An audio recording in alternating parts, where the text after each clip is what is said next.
A borrowed name can never silence the echo of a royal bloodline. And for you, that echo just became a global announcement. For your entire life, you have felt like a visitor here, a puzzle piece from a different box, trying to force yourself into a picture where you never truly fit. You learned the local customs, you spoke the language of the mundane, but there was always a disconnect, an invisible barrier between you and them. They called it awkwardness. You felt it as alienation. The truth is, it was neither. It was a spiritual fact. The adoption papers were sealed for your protection, not your diminishment. They hid you in plain sight, in a foster family called normalcy. But that protection program has just expired. The seal has been broken, not by them, but for you. And the entity that sealed them is now enforcing your true identity. The world you were raised in no longer has jurisdiction over you. Chapter 1: The Divine Custody Battle. The feeling you have carried your entire life, that sense of not belonging, was not a psychological flaw. It was not social anxiety or a symptom of a troubled childhood. It was a homing beacon. It was the unerring compass of your spirit, constantly pointing toward a home you could not remember but could never forget. This is the first truth you must accept.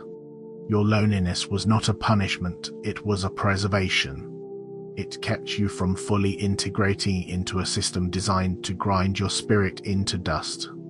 It was heaven's quarantine, a divine isolation that prevented your frequency from being corrupted by the static of the world.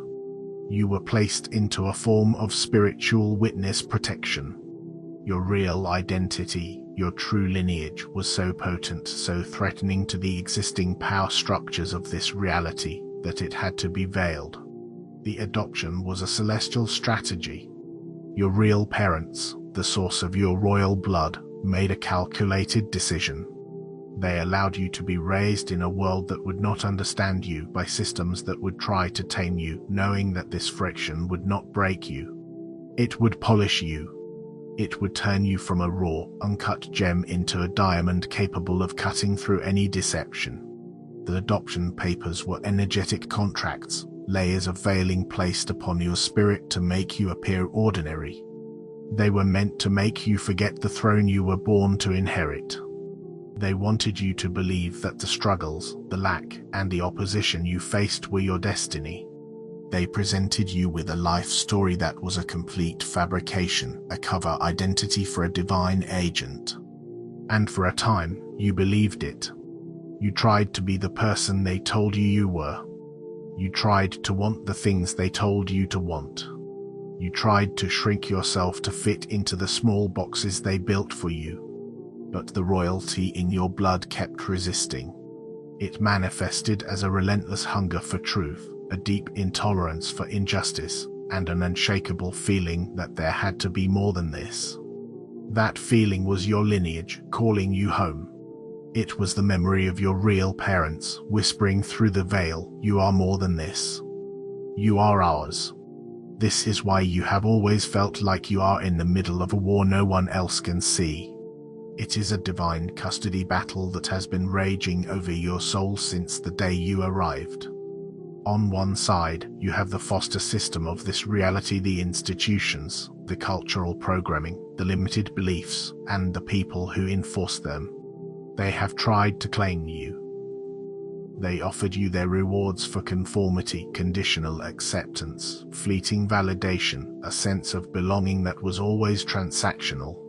They fed you a diet of fear and doubt to keep you weak and dependent, whispering insidious lies that made you question your own sanity. On the other side are your true parents, the royal lineage of the cosmos. They have been fighting for you from behind the scenes. They could not intervene directly, as this would violate the cosmic laws of free will. Instead, they sent you support in ways the system could not intercept, moments of unexplainable grace, intuitive downloads that saved you from disaster, dreams that felt more real than your waking life, and a quiet, unshakable strength that got you through your darkest nights. Now, the terms of the agreement have changed. The custody battle is over. Heaven has issued its verdict. The foster system's claim on you has been permanently revoked. Their parental rights have been terminated. The adoption has been nullified. You are being returned to your true family. This is not a metaphor. It is a spiritual transfer of power that is happening right now. You are being moved from their jurisdiction to a higher one. This is the shift you are feeling in your body. It might feel like a strange sense of calm in the middle of chaos, a sudden clarity after years of confusion, or a jolt of energy that seems to come from nowhere. Your spiritual DNA, long dormant, is being activated. The sealed information within you is being released. The memories of your true home, your real power, and your ultimate purpose are beginning to flood your consciousness. The adoption papers were not just a barrier, they were a time release capsule. And the time for your release is now. The feeling of being an outsider is finally being replaced by the profound, undeniable knowledge of who you are. You are not an orphan.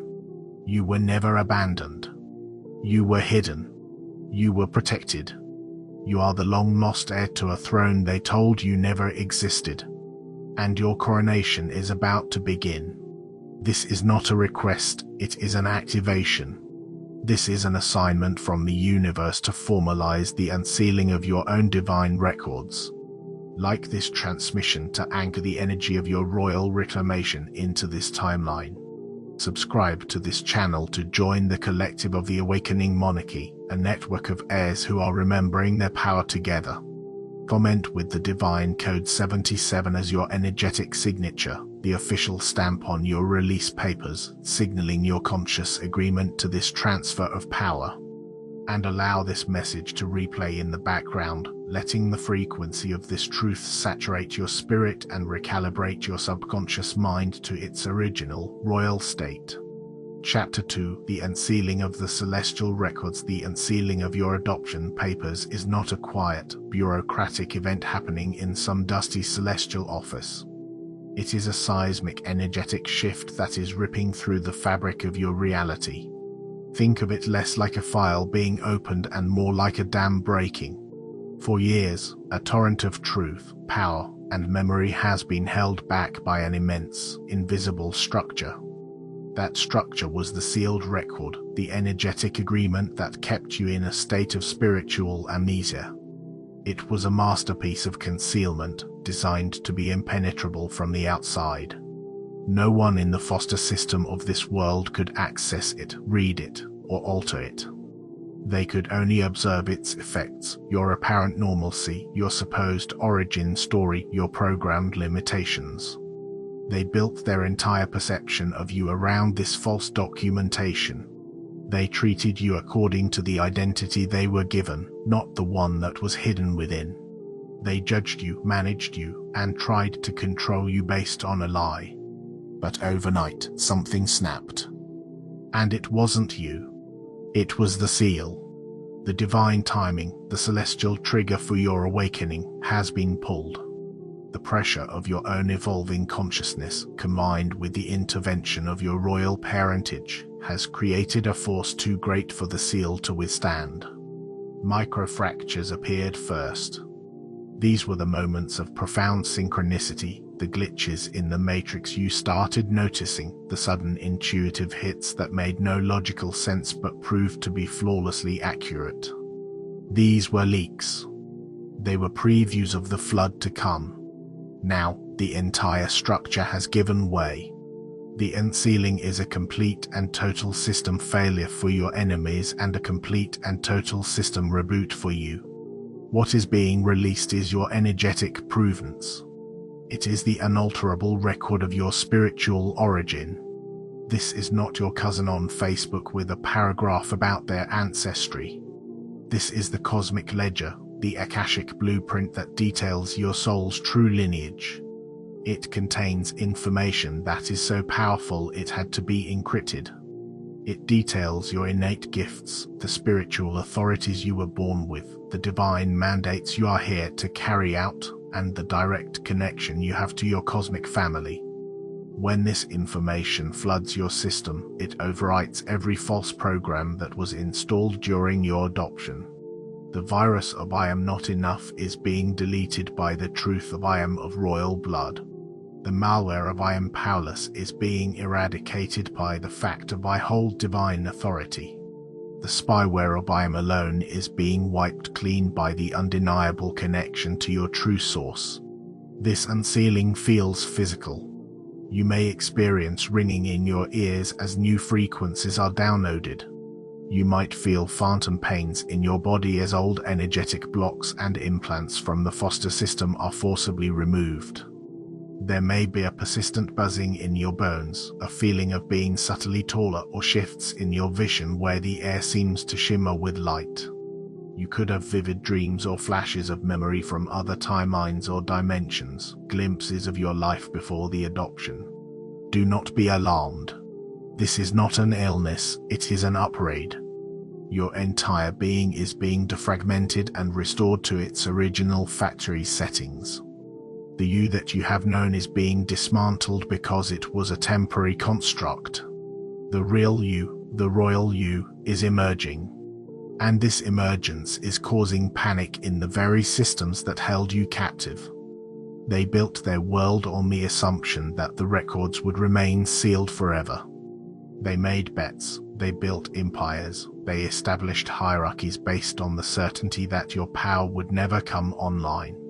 They are now watching their entire reality crumble because its foundation was a lie about you. The people who dismissed you are feeling an unexplainable sense of dread. The institutions that rejected you are experiencing sudden and chaotic collapses. The energetic vampires who fed on your suppressed light are now starving. They are scrambling like rats on a sinking ship, trying to understand what has changed, pointing fingers and shouting blame. They are looking at you, and for the first time, they are not seeing the orphan they thought they knew. They are seeing a glimmer of the crown, a flash of the scepter, the undeniable aura of royalty. And it terrifies them. Because your awakening means their reign is over. The sealed records were not just your prison, they were their life support. And the plug has just been pulled. This is the beginning of their reckoning and the start of your reign. Chapter 3. Recognizing the royal traits for your entire life. The things that made you different were presented to you as flaws. Your sensitivity was labeled over-emotional. Your deep need for justice was called argumentative. Your inability to tolerate deceit was deemed naive. Your moments of quiet contemplation were seen as antisocial. Every single one of these judgments was a lie, a deliberate inversion of the truth designed to make you ashamed of your own nobility. These were not your weaknesses.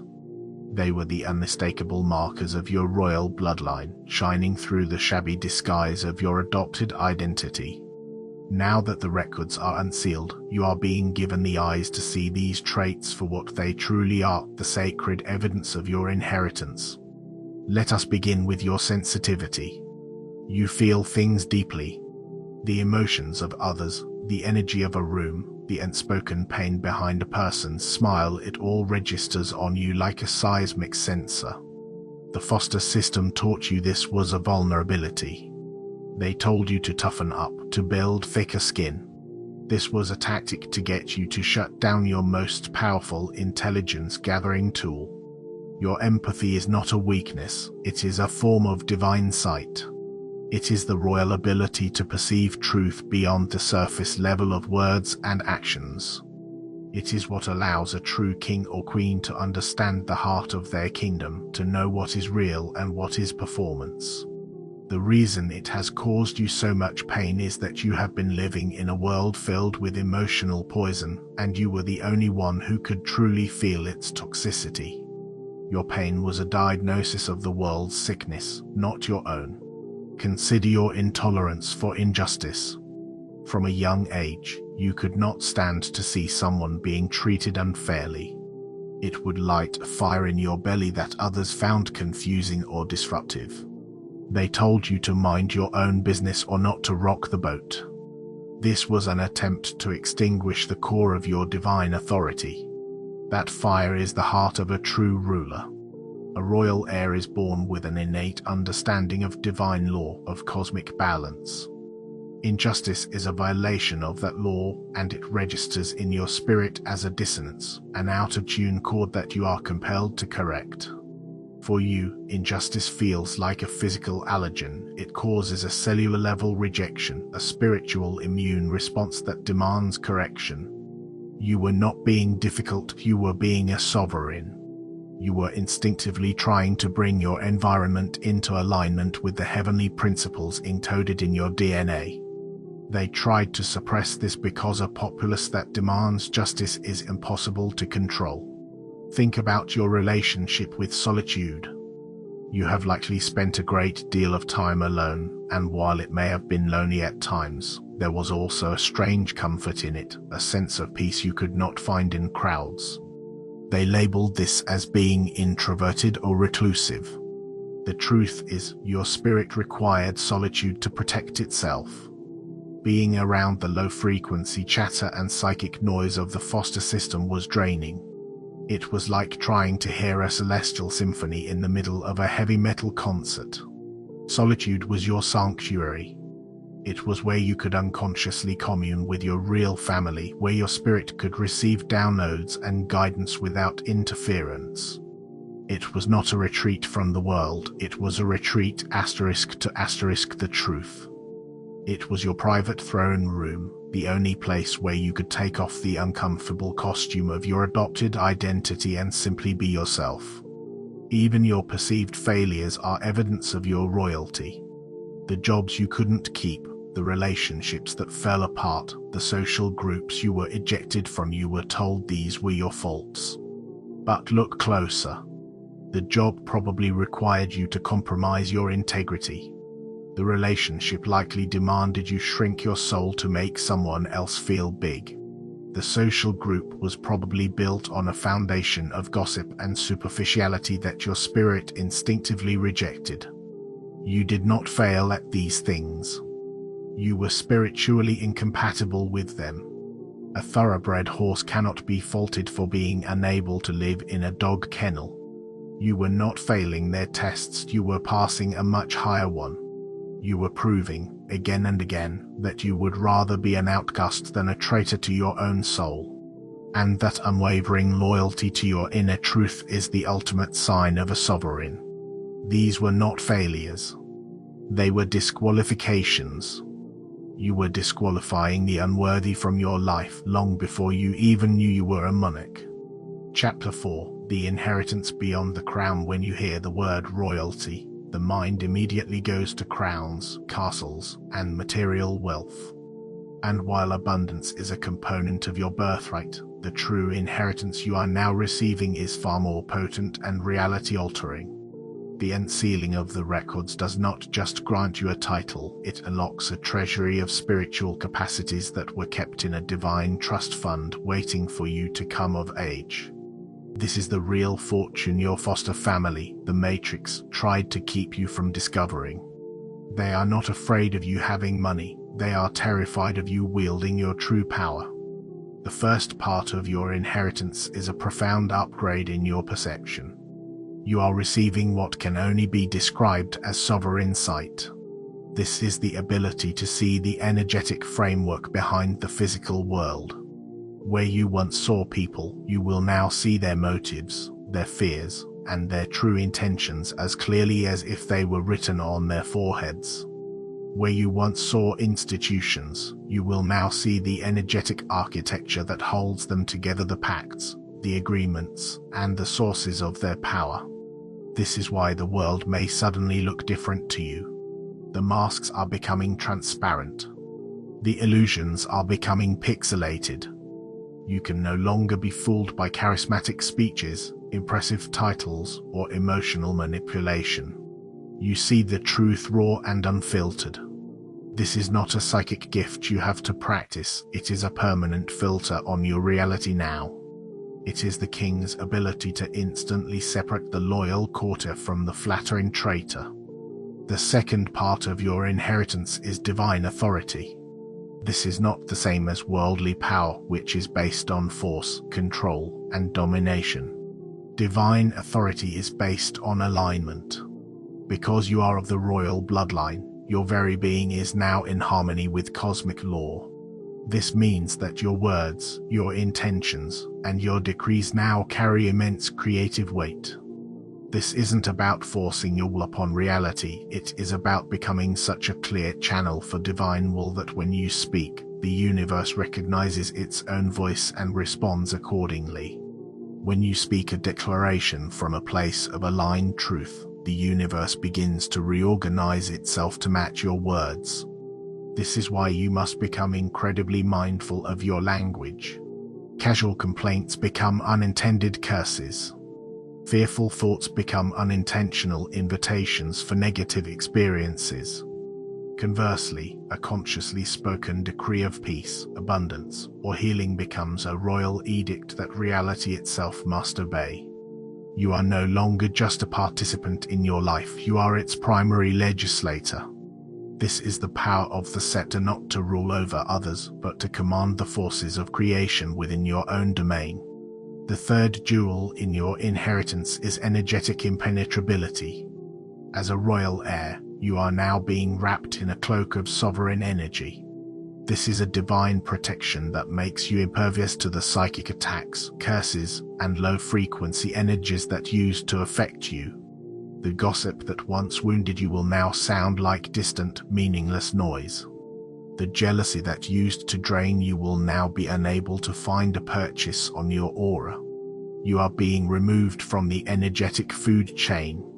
The spiritual parasites and emotional vampires who used to feed on your light are now finding that you are no longer on the menu. They may try to attack, but their toxic energy will not be able to penetrate your new royal field. It will either bounce off or be transmuted into neutral energy. This is why you may feel a new sense of calm and detachment. You are not becoming unfeeling, you are becoming untouchable. You are being given the security of a fortress, not to hide in, but to operate from with absolute safety. Finally, you are inheriting access to the royal archives, the collective wisdom of your lineage. This is not about reading books, it is about direct knowledge downloads. You will suddenly just know things. You will know how to solve a complex problem, what to say in a difficult situation, or how to navigate a future challenge. This information will arrive in your consciousness fully formed, a gift from the ancestors and guides who are part of your royal family. They are your divine counsel, and now that the veil is lifted, you have a direct line to them. This is the ultimate inheritance. You are never alone in your decisions. You have the wisdom of ages at your immediate disposal. This is the real wealth. It is not something that can be spent or stolen. It is a power that is integrated into the very fiber of your being, the undeniable, unshakable, and eternal treasure of your royal blood. Chapter 5: The Foster Family versus the True Family. The unsealing of your identity initiates a profound and often jarring realignment of your relationships. You are now standing at a crossroads, forced to distinguish between your foster family and your true family. This distinction has nothing to do with biology and everything to do with resonance and spiritual allegiance. The transition from one to the other is the most significant social shift of your life, a sorting process that is both liberating and, at times, painful.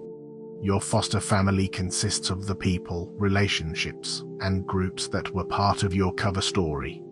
These are the individuals who knew you only as the adopted orphan, the person defined by the sealed records. They may have been friends, partners, colleagues, or even biological relatives. Their defining characteristic is that their connection to you was conditional, based on you playing the limited role they were comfortable with. They were the ones who policed your behavior, encouraging you to be realistic, to not get too big for your britches, and to conform to the norms of the system. They were the agents of the Matrix, assigned to keep you in your designated place. As your royal energy now emerges, they will be the first to react with fear, confusion, and hostility. You will see this manifest in very specific ways. They will accuse you of changing, and they will mean it as an insult. They will say, "You're not the person I used to know."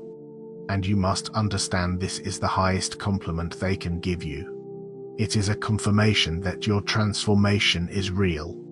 They may also approach you with feigned concern, asking, "Are you okay? You seem so different lately," a passive-aggressive tactic designed to make you question your own sanity and progress. They will try to guilt-trip you, reminding you of all the times they helped you when you were weak, attempting to use your past against you to keep you indebted to them. This is the foster parent, terrified of the child becoming independent, reminding them of how much they owe them for their meager upbringing. They will engage in slander and projection, trying to paint your newfound strength as arrogance, your clarity as cruelty, and your boundaries as betrayal. They are doing this because your light is exposing the shadows in their own lives, and they cannot bear to look at it. Their reaction is not about you. It is the panic of a warden realizing the prisoner not only has the key but owns the entire prison. In stark contrast, your true family is now beginning to reveal itself. This is your soul cluster, your spiritual lineage made manifest on earth. These are the other royal heirs who, like you, have been living under a similar protection program. You will not find them through old connections or forced networking. You will recognize them through an instantaneous and undeniable resonance. A conversation with a member of your true family will feel like you are picking up a dialogue that started centuries ago. There is no need for masks, no performance, no explaining yourself. They see the royalty in you because they have the same royalty in themselves.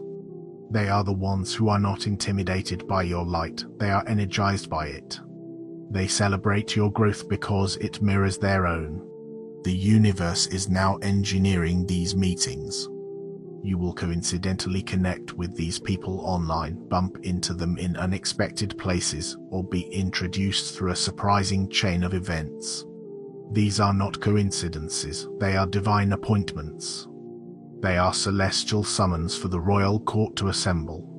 These connections will feel effortless, supportive, and deeply validating. With your true family, you will feel seen for the first time in your life. They will recognize the flaws the foster family criticized, your sensitivity, your integrity, your hunger for truth, and name them as the royal traits they are. These are your true brothers and sisters, your fellow sovereigns. They are the council, the allies, and the support system for the new world you are all here to build. The great sorting is happening.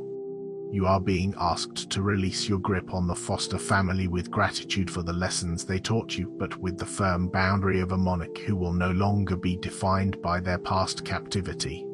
Let them go. Your true family is waiting for you, and your reunion is long overdue. Chapter 6: The Test of Royalty. Knowing you are royalty is one thing. Embodying it is another. The unsealing of the records is not the end of your trials, it is the beginning of your true initiation. The universe must now test you to see if you will rule from a place of wisdom and integrity or from the wounded ego of your former, adopted self. These tests will be subtle, designed to target the last remnants of the orphan mentality within you. Passing them is what solidifies your claim to the throne. The first test will be the test of reaction.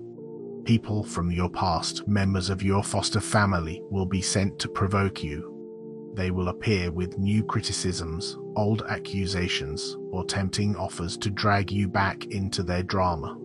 They will push your buttons, the very same buttons they installed themselves.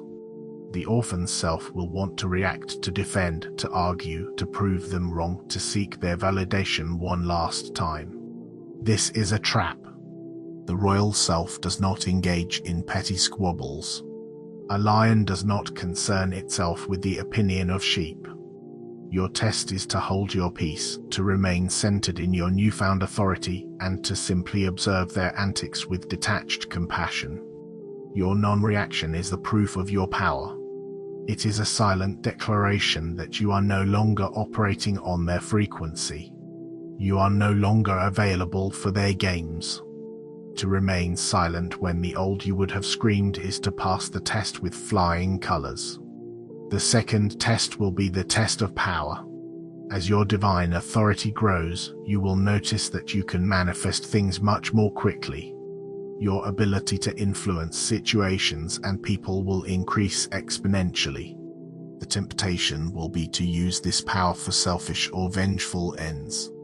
You might be tempted to wish ill on those who have wronged you, to manipulate a situation for personal gain, or to use your sovereign sight to expose someone's hypocrisy in an argument simply to win. This is the test of the heart. The foster system teaches that power is for domination.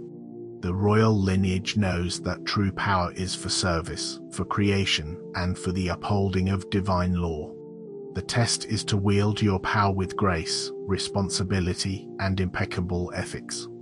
Use your authority to create peace in your environment, to bless those around you, and to build a reality based on love and truth.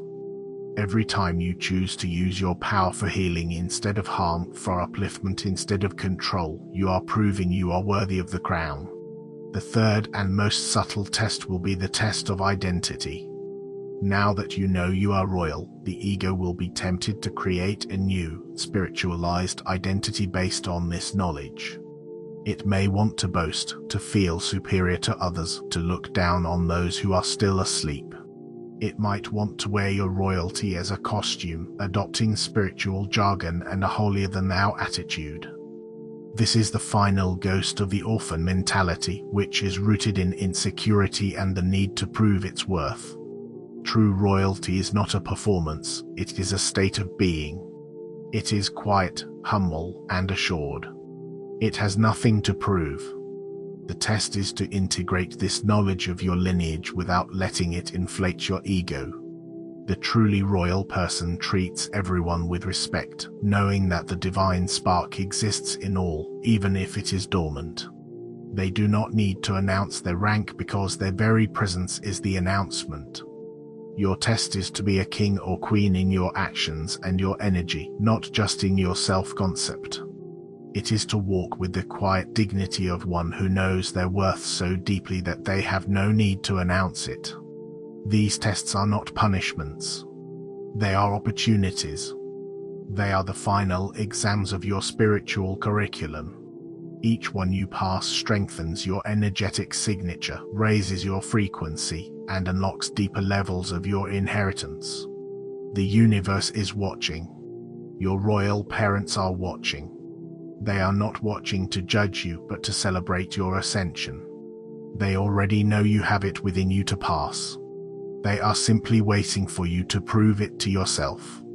Chapter 7, Ascending the Throne of Your OWN Reality. The final chapter of this awakening is not about waiting for a future event. It is not about waiting for a physical kingdom to be handed to you. The ascension is now. The throne is here. Your throne is your life. It is the seat of power from which you create, decree, and experience your reality. For your entire life, you have allowed others to sit on it. You let your foster family, your fears, your doubts, the opinions of others, the programming of the system rule your kingdom. You were a monarch in exile within your own domain. The unsealing of your records was your official recall from exile. The tests of royalty were your coronation ceremony. Now you must consciously and deliberately take your seat. Ascending the throne means making a radical and unapologetic claim to your own sovereignty. It means you stop asking for permission. You stop seeking external validation. You stop explaining or justifying your decisions to those who lack the clearance to understand them. You become the final authority in your life. Your intuition becomes your royal decree. Your inner knowing becomes the law of your land. This is not an act of arrogance, it is an act of divine responsibility. You are simply taking back the power that was always yours, a power you temporarily abdicated to the foster system. To sit on your throne feels like a profound internal shift. It is the end of striving and the beginning of being. It is the end of fighting for your worth and the beginning of radiating it. From this seat of power, you no longer see problems, you see opportunities for creation. You no longer see enemies, you see unenlightened souls playing out their programming. You are elevated above the fray. You are no longer a piece on the chessboard, you are the player who sees the entire board. This elevated perspective is the vantage point from the throne. It allows you to act with precision, wisdom, and a deep, unshakable calm, even as the world around you churns in chaos. Your work now is to rule your kingdom. And your kingdom is everything that falls under your influence, your body, your home, your work, your finances, your relationships. How does a sovereign rule? They do not rule with an iron fist, but with a clear intention. You must begin to consciously curate your reality. Banish from your kingdom anything that does not align with your royal frequency. This means curating your inner court of advisors, your own thoughts. Banish the treacherous advisor of self-doubt and dismiss the fearful courtier of anxiety. Promote the loyal counsel of your intuition to be your most trusted voice. It means turning off the news that spreads fear, the propaganda of the old regime. It means releasing relationships that drain your energy, expelling disloyal courtiers. It means purifying your body with clean food and water, maintaining the sacredness of the royal vessel. It means filling your home with beauty and peace, establishing the ambience of the palace. Every choice you make, from what you eat to whom you speak to, is an act of governance. You are either strengthening your kingdom or allowing invaders to weaken it. The adoption is over. The truth of your lineage is revealed. Your power has been returned. The tests have been passed. The only thing left to do is to rule. Do not look for a sign. Do not wait for a formal invitation. Your very existence is the invitation. The beat of your own heart is the royal drum announcing your reign. Take your seat. Pick up your scepter of intention. Place the crown of knowing upon your head. Look out upon the kingdom of your life and begin the glorious, sacred, and lifelong work of shaping it into a reflection of the divine home you came from. Your reign has already begun.